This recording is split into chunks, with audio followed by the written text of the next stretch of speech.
할렐루야. 오늘 고린도전서 14장 12절에서 17절까지 말씀을 함께 봤습니다. 오늘 본문에는 이 방언을 교회의 덕을 세우기 위해 어떻게 해야 하는지를 설명하고 있습니다. 바라기는 우리 모든 성도님들의 삶이 은사가 풍성하기를 구하여서 교회의 덕을 세우는 은사자가 되시기를 주님의 이름으로 축원합니다. 방언은 영이 하나님께 비밀을 말하는 것이라고 바울은 분명하게 선언하고 있습니다. 그래서 방언을 하면 그 방언의 은사는 다른 사람에게 덕이 되는 것이 아니라 방언을 하는 그 자신에게 덕이 되고 유익이 되는 것임을 이야기하고 있습니다. 그런데 방언으로 그치지 말고 바울은 은사가 더 풍성하기를, 신령한 것, 성령의 은사를 사모하는 자라면 그 은사가 더 풍성하기를 간절히 구하라라고 분명하게 선언하고 있습니다. 그러나 이 은사를 풍성하게 구하는 분명한 목적이 있습니다.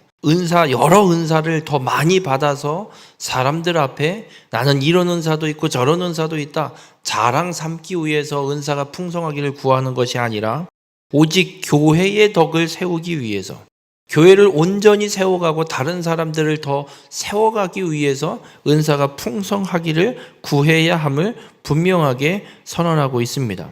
우리 모든 성도님들, 교회를 온전히 세워가기 위해 은사가 풍성하기를 구하시고 그 풍성한 은사를 통해 이 땅 가운데 하나님의 거룩한 일을 이루어 교회를 세우고 다른 사람들을 온전히 믿음의 사람으로 세워가는 그런 축복의 삶이 되시길 주님의 이름으로 축원합니다.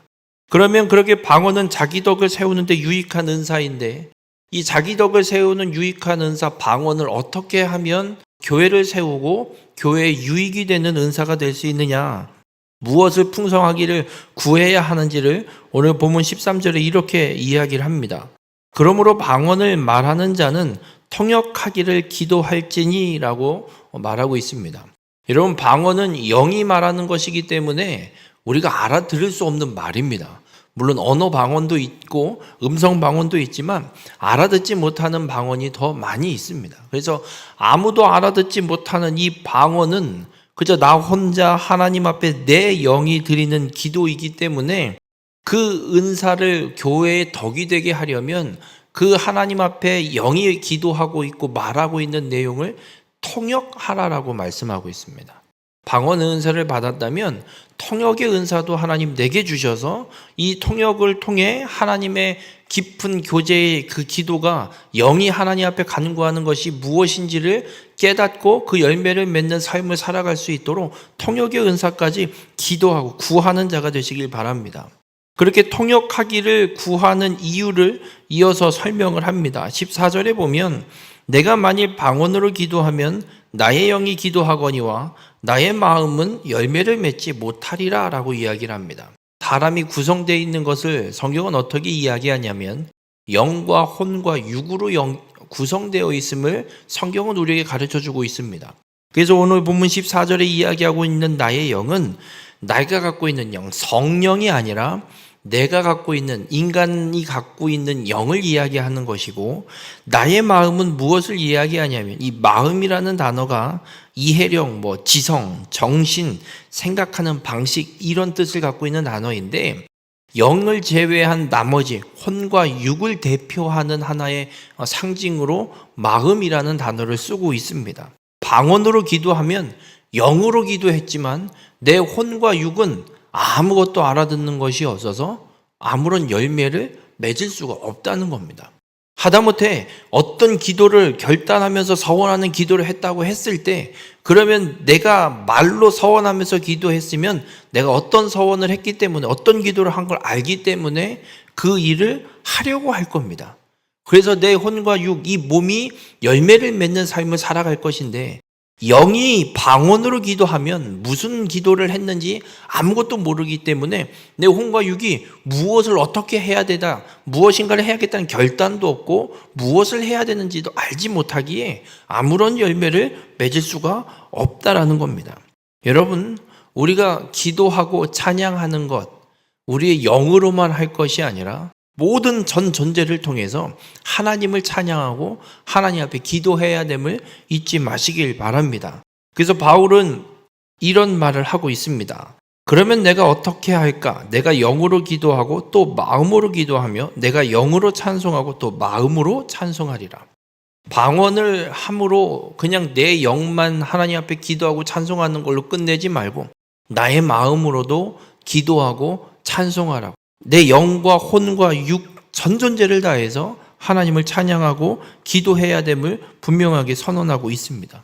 그럼 내 전 존재인 이 영혼 육으로 하나님 앞에 기도하고 찬양하려면 방언으로 그냥 하고 말 것이 아니라 방언을 통역해서 그 내 영이 하나님 앞에 무슨 간구를 했는지를 알고 그 간구, 영이 하나님 앞에 깊이 교제하며 하나님 앞에 말씀을 드린 비밀을 나도 알아듣고 그 일을, 그 열매를 맺기 위한 삶을 살아갈 수 있도록 방언으로만 기도할 것이 아니라 방언을 넘어 통역까지 하나님 앞에 구해서 온전한 기도를, 온전한 찬양을 하나님 앞에 드릴 것을 이야기하고 있습니다.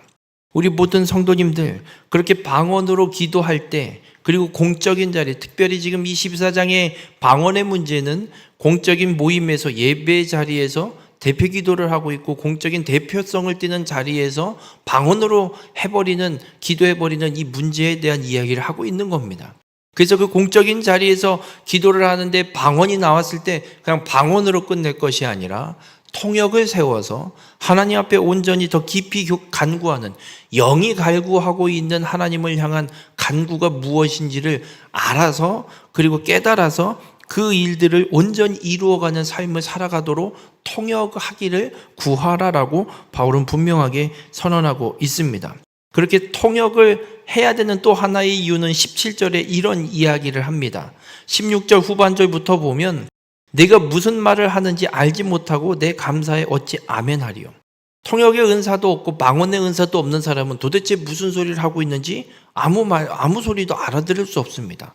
대표 기도를 하고 있는데 그 기도의 내용에 동의하면서 함께 아멘으로 화답을 해야 하는데 도무지 무슨 말인지 알아들을 수 없어서 화답도 할 수 없는 그런 기도를 해버리고 있는 게 방언으로 대표 기도를 한다는 겁니다. 그러면서 17절에 너는 감사를 잘하였으나, 방언으로 대표 기도를 하는 사람은 내 영으로 하나님 앞에 깊이 기도하고 말씀드리고 비밀을 말한 거기 때문에 감사를 잘했습니다. 그런데 그걸 다 알아듣지 못하는 사람들은 아무것도 한 게 없게 돼버리는 겁니다.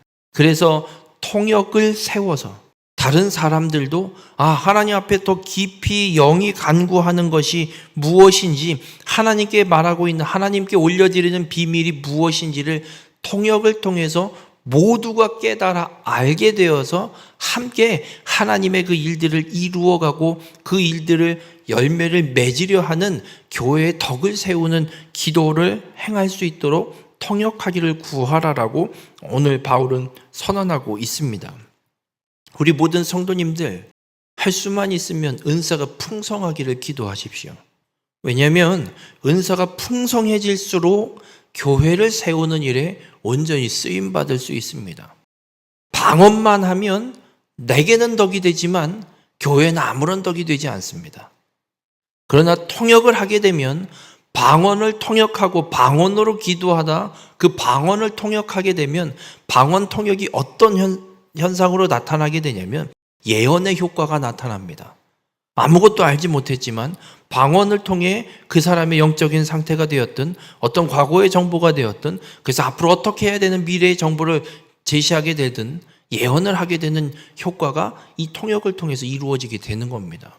그래서 바울은 오늘 우리에게 분명하게 선언을 하고 있습니다. 은사를 구하되 사랑을 따라서 추구하고 그리고 그냥 내게 지금 있는 받은 은사 그거 하나로 족할 것이 아니라 은사가 더 풍성하기를, 교회를 온전히 세워갈 수 있도록 은사가 풍성해지기를 구하라라고 선언하고 있습니다.